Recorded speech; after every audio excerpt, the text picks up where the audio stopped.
कहानी शुरू होती है एक छोटे से शहर रायपुर से, जहां सुबह की पहली किरणें पुराने मिट्टी के घरों पर पड़ती है और शाम को चिड़ियों की चहचहाहट के साथ हवा में मिट्टी की खुशबू घुल जाती है। उस शहर के मोहल्ले में खड़ा था शर्मा परिवार का पुराना 2 मंजिला मकान। लकड़ी की सीढ़ियाँ जो चरमराती, छत पर पुराना झूला जो हवा में हिलता और आंगन में बड़ा सा आम का पेड़ जिसकी छांव में बचपन की सारी यादें छिपी हुई थी। इस मकान में रहते थे बाबूजी रामप्रसाद, 60 साल के रिटायर्ड सरकारी क्लर्क, जिनकी सफ़ेद मूछें हमेशा तनी रहती और आंखों में वो पुराना जुनून अभी भी चमकता था। सुबह 5 बजे उठकर वे ठंडे पानी से नहाते, पूजा घर में घंटी बजाते और भगवान से प्रार्थना करते, हे प्रभु, मेरे परिवार को सदा खुश रखना, कभी किसी की आंखों में आंसू न आने देना। उनकी पत्नी कमला माँ, 50 साल की, घर की असली रानी थी। उनके हाथों में हमेशा कुछ न कुछ काम रहता। सुबह की चाय, दोपहर का दाल चावल, शाम को आरव के लिए ताज़ा पराठे। चेहरे पर कभी न मिटने वाली मुस्कान, लेकिन दिल में वो ममता जो हर माँ के अंदर छिपी रहती है। और उनका इकलौता बेटा आरव, अब 24 साल का इंजीनियरिंग पास आउट लड़का, जो बचपन से ही इस आंगन में खेला कूदा था। जब आरव 6 साल का था, तब वो माँ की गोद में सोता, पापा की गोद में चढ़कर अखबार फाड़ता। उसकी यादें आज भी कमला माँ को रुला देती। वो बारिश वाली रात, जब आरव बुखार में तड़प रहा था, माँ ने उसे छाती से लगाए रखा। पापा ने साइकिल पर डॉक्टर बुलाने भागे थे और सुबह होते होते बुखार उतर गया था, लेकिन माँ बाप की आंखों में वो डर आज भी महसूस होता था। सुविचार नंबर 1 यहीं से शुरू होता था। परिवार वो बगीचा है जहाँ माँ बाप पानी देते हैं और बेटा फूल बनकर महकता है। अगर पानी बंद हो जाए तो फूल सूख जाता है। समय बीतता गया। आरव कॉलेज से पास आउट हुआ तो घर में खुशी का त्योहार मनाया गया। कमला माँ ने हलवाई से रसगुल्ले मंगवाए, बाबूजी ने पड़ोसियों को बुलाकर चाय नाश्ता कराया और पड़ोसिन रमा आंटी ने कहा, अरे कमला, तुम्हारा बेटा तो अब बड़े सपने देख रहा है। लेकिन फिर आया वो दिन जो सब कुछ बदलने वाला था। मुंबई की एक बड़ी कंपनी से जॉब लेटर आया। आरव उछल पड़ा, पापा, माँ, देखो सैलरी कितनी है। अब मैं तुम लोगों को नई कार दिलाऊंगा, बड़ा घर बनाऊंगा, तुम्हारी सारी ख्वाहिशें पूरी करूंगा। बाबूजी चुपचाप बैठे रहे। उनकी आंखों में गर्व था, लेकिन दिल में एक डर भी। कमला माँ की आंखें भर आईं। उन्होंने आरव का हाथ पकड़कर कहा, बेटा, शहर बड़ा है, लोग बदल जाते हैं। याद रखना, घर छोटा है, लेकिन दिल बड़ा है। पैसा तो आता जाता रहता है, लेकिन माँ बाप का आशीर्वाद एक बार चला गया तो वापस नहीं आता। आरव हंसा और बोला, माँ, ड्रामा मत करो ना, बस 2 साल, फिर लौट आऊँगा, तुम्हें कभी अकेला नहीं छोड़ूंगा। ट्रेन की सीटी बजी। स्टेशन पर कमला माँ ने आरव को गले लगाया, रोते हुए उसके बालों को सहलाया। बाबूजी ने सिर पर हाथ रखकर आशीर्वाद दिया, जा बेटा, लेकिन फ़ोन करना रोज़, तेरी माँ का दिल तेरे बिना नहीं धड़कता। आरव चला गया, लेकिन माँ की आंखों में वो आंसू वो आज भी याद आते हैं। मुंबई पहुंचकर आरव ने नया फ्लैट लिया। पहले महीने सब ठीक था। फ़ोन रोज़ आते, माँ, खाना खाया, पापा की दवाई दी, मैं ठीक हूँ, प्रोजेक्ट अच्छा चल रहा है। कमला माँ रात को आरव की पुरानी फ़ोटो देखकर सोती। बाबूजी अखबार पढ़ते, लेकिन मन कहीं और होता। पड़ोसिन रमा आंटी आती और कहती, कमला बहन, बेटा तो बड़ा शहर में व्यस्त होगा, चिंता मत करो। लेकिन धीरे धीरे 6 महीने बीत गए और सब बदल गया। आरव की जॉब में meetings, deadline, late night parties, phone कम हो गए। कमला माँ हर शाम दरवाजे पर बैठकर फोन की घंटी सुनने का इंतजार करती, लेकिन घंटी बजती ही नहीं। एक दिन कमला माँ को सीने में तेज दर्द हुआ। डॉक्टर ने कहा, स्ट्रेस बहुत ज्यादा है, भावनात्मक टेंशन। बेटे से बात कम हुई तो ये होता है। बाबूजी ने रात को कांपते हाथों से आरव को फोन किया। बेटा, तेरी माँ। आरव ने कहा, पापा, अभी प्रोजेक्ट क्रिटिकल है, कल फ्लाइट पकड़ लूंगा। लेकिन कल कभी नहीं आया। कमला माँ बिस्तर पर लेटी लेटी सुविचार याद करती। बेटा वो दीपक है जो माँ बाप के घर को रोशन करता है। अगर दूर चला जाए तो अंधेरा छा जाता है। आरव मुंबई में था, लेकिन रातों को नींद नहीं आती। पुरानी यादें आती, बचपन की वो लुंगी में लिपटकर सोने की रातें, माँ का हाथ का खाना, पापा की कहानियाँ। उसकी बॉस ने कहा, आरव, प्रमोशन, लंदन जाना है, बड़ा पेज। आरव खुश हुआ, लेकिन दिल भारी हो गया। ठीक उसी रात दूसरा फोन आया। बाबूजी का कांपता स्वर, आरव, तेरी माँ को हॉस्पिटल में भर्ती करना पड़ा। डॉक्टर कह रहे हैं वक्त बहुत कम है। आरव का दिल टूट गया। वो भागा एयरपोर्ट की ओर, बारिश में भीगता हुआ। लेकिन फ्लाइट डिले हो गई। पूरे रास्ते ट्रेन और फ्लाइट में आंसू बहाते रहा। यादें आती, वो स्कूल फीस न होने वाली रात जब बाबूजी ने अपनी पुरानी घड़ी बेच दी थी। वो बारिश वाली शाम जब आरव गिरकर घुटने चोटिल कर लिया था और माँ ने दौड़कर गोद में उठा लिया था। वो दिवाली की रातें जब पूरा परिवार मिलकर पटाखे फोड़ता था। हॉस्पिटल पहुंचा तो रात के 10 बज चुके थे। बाबूजी बाहर खड़े थे, चेहरा पीला, आंखें सूजी हुई। बेटा, देर हो गई। आरव अंदर दौड़ा। कमला माँ बिस्तर पर लेटी थी, सांसें भारी, लेकिन आंखें अभी भी आरव को ढूंढ रही थीं। आरव उनके पैरों पर गिर पड़ा, रोते हुए चीखा, माँ, माफ कर दो, मैं गलत था। मैंने तुम्हें अकेला छोड़ दिया। पैसा, नाम, सब व्यर्थ था। कमला माँ ने कमजोर हाथ से आरव का सिर सहलाया। आवाज फटी हुई, लेकिन प्यार से भरी। बेटा, रो मत, मैं जानती थी तू आएगा। बस सुन ले, परिवार सबसे बड़ा। सुविचार है, पैसा, नाम, शोहरत सब आते जाते हैं, लेकिन माँ बाप का प्यार, वो कभी नहीं जाता। मैंने तेरी जिंदगी की सारी कहानी याद रखी है। उस रात कमला माँ ने पूरी जिंदगी की कहानी सुनाई, धीरे धीरे, हर पल को याद करते हुए। शादी के बाद कैसे उन्होंने बाबूजी के साथ घर संभाला, कैसे आरव के जन्म पर रात रात भर जागकर उसे दूध पिलाया, कैसे बाबूजी की सैलरी कम होने पर चावल दाल से गुजारा किया और आरव को स्कूल भेजा। वो फ्लैशबैक आया जब आरव 10 साल का था। तब पड़ोसिन में बाढ़ आई थी और माँ ने आरव को पीठ पर बिठाकर घर की छत पर पहुंचाया था। हर घटना में आंसू थे, हर घटना में प्यार था। बाबूजी भी पास बैठे रो रहे थे। डॉक्टर ने इंजेक्शन दिया और कमला माँ धीरे धीरे बेहतर होने लगी। आरव ने मुंबई की जॉब तुरंत छोड़ दी, घर लौट आया।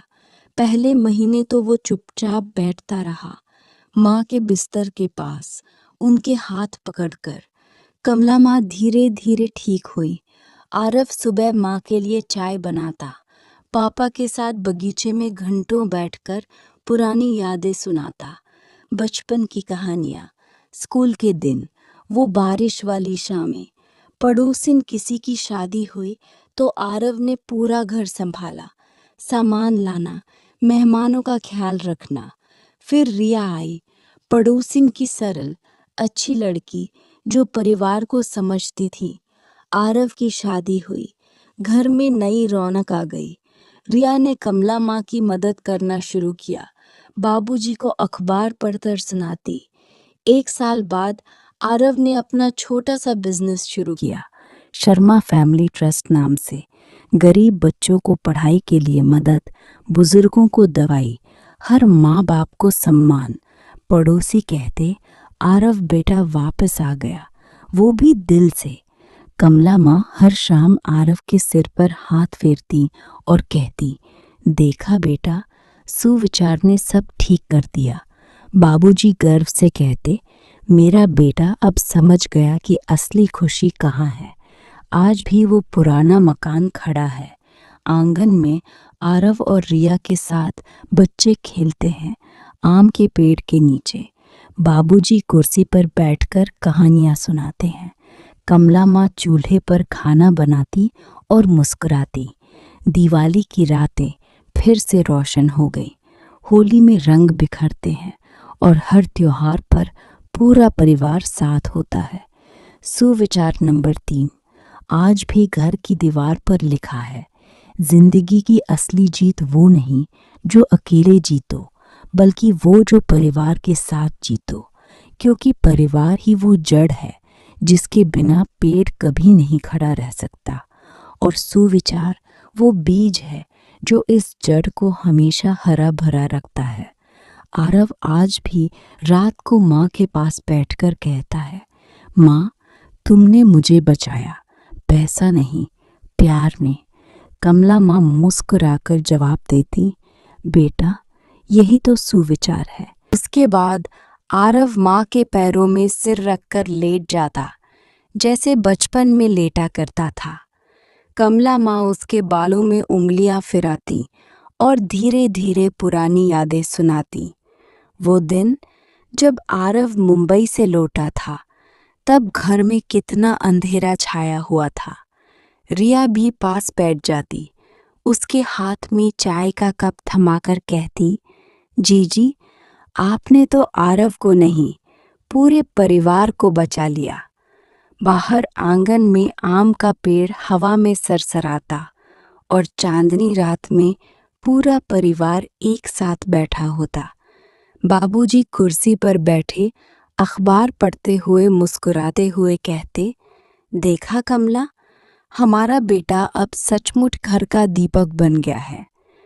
समय बीतता गया। 2 साल बाद रिया के गर्भ में पहला बच्चा आया। घर में खुशी की लहर दौड़ गई। कमला माँ रात रात भर जागकर रिया को खाना बनाती, पुरानी लोरियां गाती। आरव हर शाम क्लिनिक से दूध और फल लेकर आता। जब बेटी का जन्म हुआ तो नाम रखा गया आशी, क्योंकि वो पूरे परिवार की आशा थी। आशी के रोने की आवाज़ सुनकर बाबूजी की आंखें भर आती। कमला माँ आशी को गोद में लेकर कहती, बेटी तू मेरी पोती नहीं, मेरी जिंदगी की नई किरण है। आरव रात को आशी को सुलाते हुए सोचता, काश मैं पहले समझ गया होता कि परिवार में इतनी खुशी छिपी है। फिर आशी के 3 साल के होने पर दूसरा बच्चा आया, बेटा वेद। अब घर में हंसी खुशी का मेला लगने लगा। सुबह आशी दौड़कर दादी के पास जाती, दादी कहानी सुनाओ ना। कमला माँ उसे गोद में बिठाकर सुविचार वाली कहानियाँ सुनाती। बेटी, परिवार वो नदी है जो कभी सूखती नहीं, बस प्यार का पानी बहाते रहो।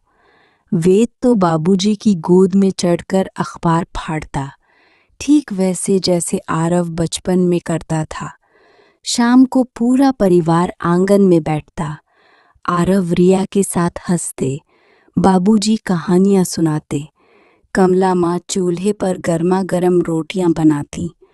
पड़ोसिन रमा आंटी आकर कहती, कमला बहन तुम्हारा घर तो स्वर्ग बन गया है, लेकिन जिंदगी में खुशियां हमेशा एक साथ नहीं रहती।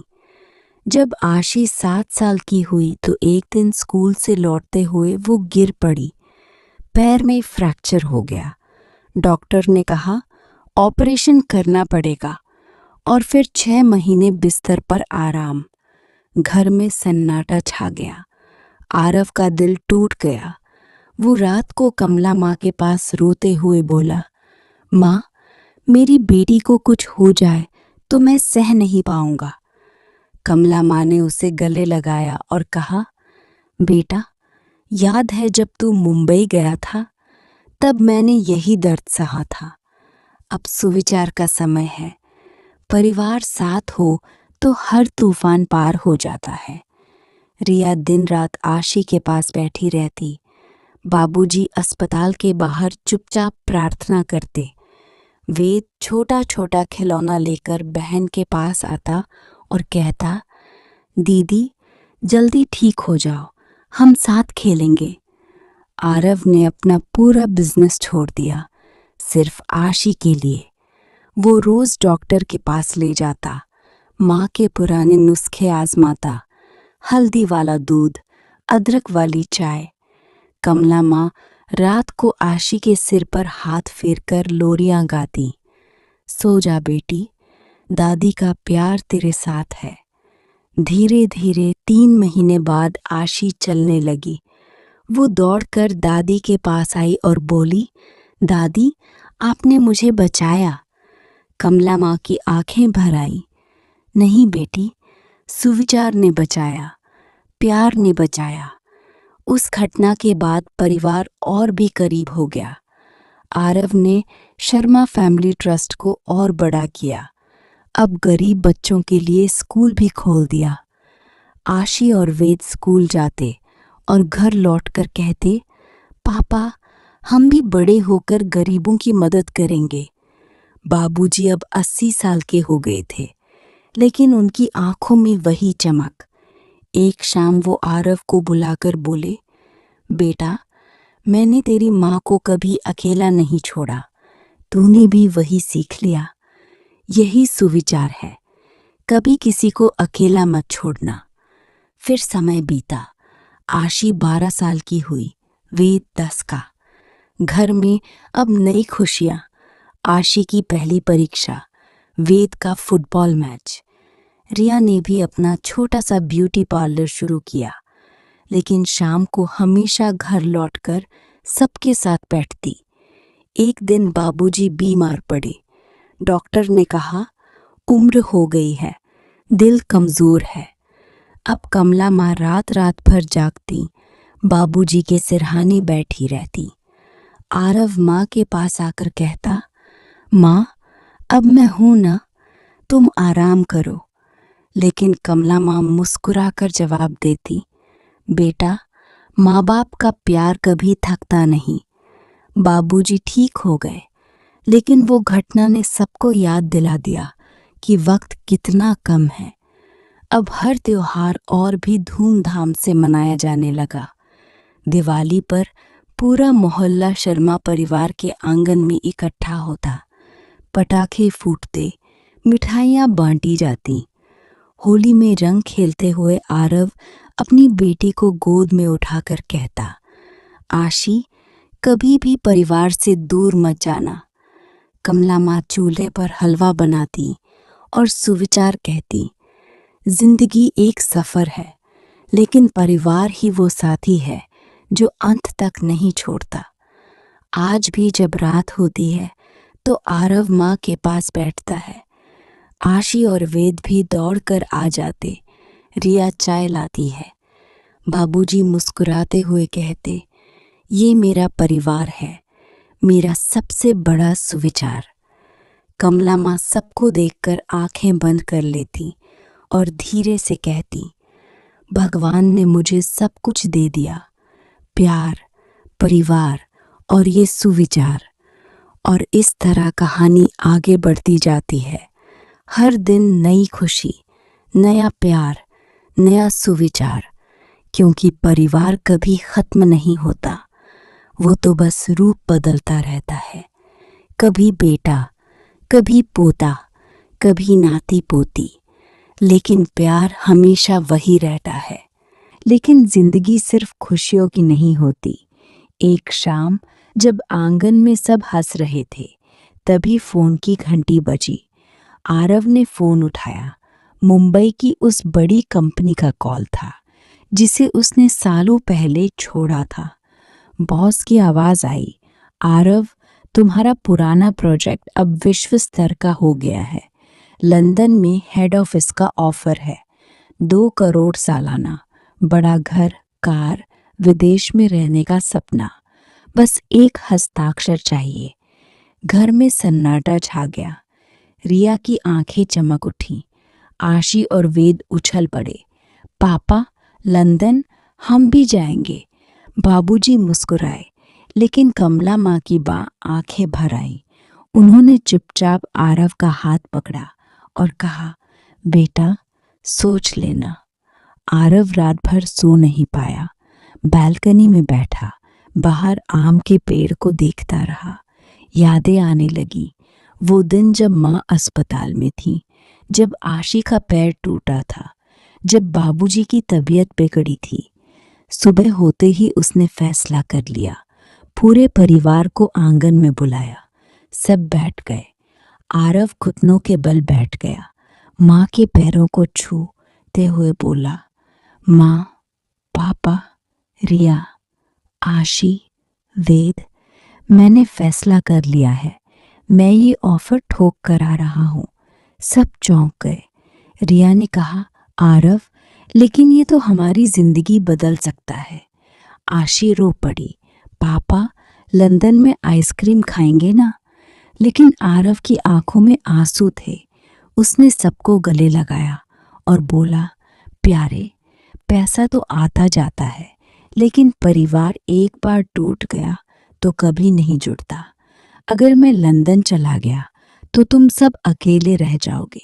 माँ की उम्र हो रही है, पापा की दवाई, आशी की पढ़ाई, वेद का खेल। मैं ये सब नहीं छोड़ सकता। ये मेरा त्याग नहीं, ये मेरा प्यार है। कमला माँ रो पड़ी। उन्होंने आरव को सीने से लगाया और कहा, बेटा, आज तूने वो त्याग किया जो मैंने कभी मांगा नहीं था। याद है जब तू मुंबई गया था, तब मैंने कितना दर्द सहा था। आज तूने मुझे वो दर्द कभी ना सहने देने का वादा कर दिया। यही तो सुविचार है। त्याग वो नहीं जो दिखावा हो, त्याग वो है जो दिल से हो। बाबूजी ने आरव का सिर सहलाया। आवाज कांप रही थी, बेटा, मैंने जिंदगी भर नौकरी की, लेकिन आज तूने मुझे सिखा दिया कि असली सफलता क्या होती है। तेरा ये त्याग हमारे परिवार को अमर बना देगा। रिया ने भी आरव को गले लगाया। मैं जानती थी तू ऐसा ही करेगा। यही वजह है कि मैं तुमसे प्यार करती हूँ। आशी और वेद ने पापा को कसकर पकड़ लिया। पापा, हम लंदन नहीं जाएंगे। हम यहीं दादी पापा के साथ खेलेंगे। उस रात पूरे घर में सिर्फ आंसू और गले लगने की आवाजें थी। आरव ने फोन उठाया और बोला, सर, सॉरी, मैं नहीं आ सकता। मेरा परिवार मेरा सबसे बड़ा ऑफर है। अगले दिन आरव ने अपना ट्रस्ट और भी बड़ा किया। उसने घर के पास ही एक छोटा सा स्कूल शुरू कर दिया, जहां आशी और वेद पढ़ते और गरीब बच्चे भी आते। कमला माँ रोज स्कूल जाती, बच्चों को सुविचार की कहानियां सुनाती।